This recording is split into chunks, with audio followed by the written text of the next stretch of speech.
جان ئەوە مەسەلەی دکتۆری بەڕێزمان دکتۆر بەرهەم جەماعەت سوال لێ دەکەن دەڵێن دکتۆر بەرهەم درۆی لەگەڵ جەماوەرێک 300,000 کەسی مامۆستا خەبیر و عالەمی بەگەکەت بوو خەرچی ڕۆشنبیر و ئەو شتانە بۆ سوێنی تو چییە؟ خۆتم کاکە بۆ سوێنی من ئەوەیە نە دکتۆرە نە بەرهەمە نە ساڵحە ئەگە دکتۆر بایە دە 12 کەس چارەسەر دەکرد ئەگە بەرهەم بایە دە 12 شەترێ دەگرت ئەگە ساڵحش بایانە دە سۆناوێچێتی معنایە گازاندە هیچی لێ ناکەم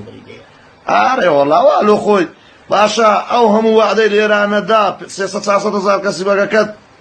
زرتی لە هەمووی بەردا دەبی لەو بەغدایە نازدارێت زرتی لە چەندی بەر بدا پیرۆز گۆتیان بالیفەکەشی هەندا بێ گۆتبیان خەی زۆر خۆشە ئاگات لێ بینەی خۆتێبی گەر کاتی خۆی ئەچی بۆ ئاوارەکانەکە لە بەغا ئاوارەکانی دوو زوو کردبوو